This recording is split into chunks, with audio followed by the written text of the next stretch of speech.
Hello, welcome back to Mark, and let's dive into the Pulwama attacks in Jammu and Kashmir. We have three options right away. We can listen to the biased India media and blame it on Pakistan, and Jaish-e Mohammed, whatever.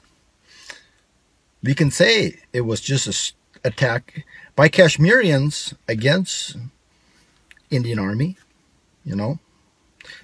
Or three, we can say it was an inside attack by India.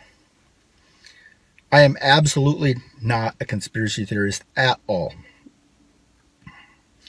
But I have to go with the last option. I truly do believe it was an inside job by India, and I'll explain why I feel this way. First off, right when the attack happened, you could see Modi waited 3.5, according to the opposition party to Modi, they said he waited 3.5 hours. The first 3.5 hours after the attack, he was taking pictures. He was doing some kind of movie video type thing where he's just promoting himself. He didn't even talk about it. That's awful fishy. And then if you look at Pakistanis, Imran Khan, you could see right in their eyes that it's just like, wow, I wasn't expecting this, you know. They were shocked looking. You look at India, you look at Modi, you look at some of his generals, they just had a look on their face like they weren't surprised. They were all casual. They obviously knew in advance. They had a warning in advance. But here's why I believe it was an inside attack. 350 kilograms of explosives inside such a secure little area. I mean, can you even comprehend that? I did a bunch of research here and was looking at the largest attacks in America ever. And traditional bomb, the biggest one I could come up with was 1920s Wall Street bombing. That was 45 kilograms worth of explosives. This was 350 kilograms. Over 7 times larger traditional explosives that have ever been used in a terror attack in America history. Let that sink in. How the hell did they get 350 kilograms of explosives in Jammu and Kashmir? How did they do it? How did they load it into that Scorpio vehicle? How did they line it up to explode with the electronics? And Pakistan did the right thing. They said, prove it. Prove it's us. So the first thing India did right away is the attack happened and they're like, okay, India did it. We know all the facts. We got everything, this and this and this. And they just thought everyone would just jump on their side and believe it. The only one that really did was France right away. And because Macron's a piece of shit and he's trying to kiss anyone's ass that he can to get drum up support. So, and we can ignore them. I mean, I hope that country fails. I hate France, so, and I hate Macron. And I think Pakistan must remember the way France jumped sides on this. But let's get down to the details, why it was an inside attack. First off, I said 3.5 hours he waited. Nothing. What was he doing in that 3.5 hours? Well, he probably had raw intelligence and military intelligence, sort out all the facts, how the things unfolded so they can get their transcript, you know, all written, all professional for probably raw, you know, and say, okay, this is what happened. This is how it unfolded. This is what you could tell the media. This is what you not tell the media. Because if he went out right away when he found that attack and gave details, if he slipped up and said something that he wasn't supposed to know, like stuff that he wasn't supposed to know already, then they would know it's an inside attack. So he gave a grace period, maybe a 3.5 to 4 hour grace period to get all the facts up and then read it.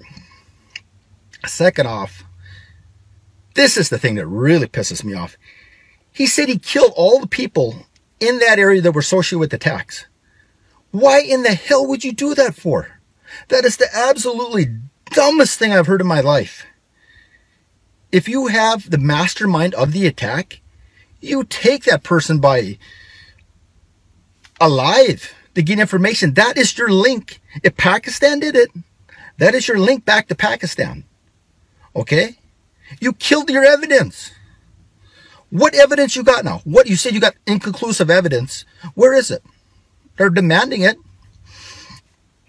First thing I would ask, Indian Army, you have these, why did you kill these terrorists for? Obviously, you take them alive. You know? If the CIA hired me to find some mastermind attack of some big attack in the United States, I'm going to get that guy alive. If I kill the guy, I'm going to resign from my position. I'm going to say I failed, you know, or I'm going to give it a reason. I'm going to say the dude was strapped up with C4 and he was going to die anyways, you know, or the guy committed suicide. But they killed the evidence on purpose. And the problem with that is ISI, what they would have did is they would have got a hold of contacts of the people that carried it out and asked them, where did you get the explosives? Who gave them to you? Who lined it up? Who told you to hit this spot at this time? They would have probably got some names. They could have probably drawn out a face sketch. And ISI and Pac Army could probably link it back to some guy maybe working for the Indian Army and reverse engineer how it was an inside job. Pakistan didn't want that. India did not want that. They killed all the evidence. They killed all the evidence there. Anybody associated with that attack, they killed them. Why would you do that for? Second of all, that place was secure as hell. Probably the most secure place in the world, almost, that road. They had checkpoints everywhere. So you have a Scorpio car with 350 kilograms of explosives in it? All these dog-sniffing dogs, you could have one little stick of dynamite inside the tire well of a car and they'll go right over to it and sniff it and sit there. You're going to tell me they don't have that technology? They don't have a goddamn bomb-sniffing dog over in India at the checkpoints? It's ridiculous. You have a Scorpio come over, you pop open a door, a dog's there. If he just sits there, you got to search the thing. And you got how many checkpoints? And then you kill the evidence. And then Modi doesn't respond for 4 hours. And when he does, he's all casual and he doesn't look surprised. And now let's go into the motive. Let's go into the motive. Why would they do it? Pakistan has nothing to gain by it. For 30 years, Pakistan has been struggling economically, okay? And now all of a sudden they got this massive investment. You got Gadar down there, and you got CPEC. You have Saudi just invested like $20 billion. You have, you know, United Emirates investing. You have Russia invested like $10 billion into the gas infrastructure. So all these infrastructure advancements, and India didn't like it. They did not like it. They wanted to destabilize Pakistan.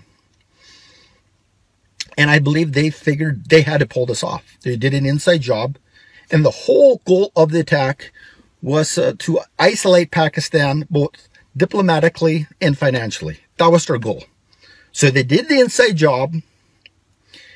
And they just thought they were going to do the same thing they've always done in the past, like they did with the 1999 war, where Pakistan's a terrorist nation, and we condemn terrorists, and everyone has to be against them. It didn't work. So this attack was a success for Pakistan, because the world is not believing them.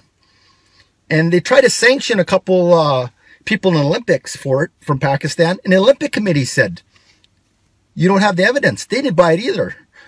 So this whole attack is backfired on India. And I think the attack is going to backfire in a way that it's going to get Modi out of office. Because it seems like the opposition party, the Congress party over there, they hate it. And there's nothing more they want to know than it's an inside job.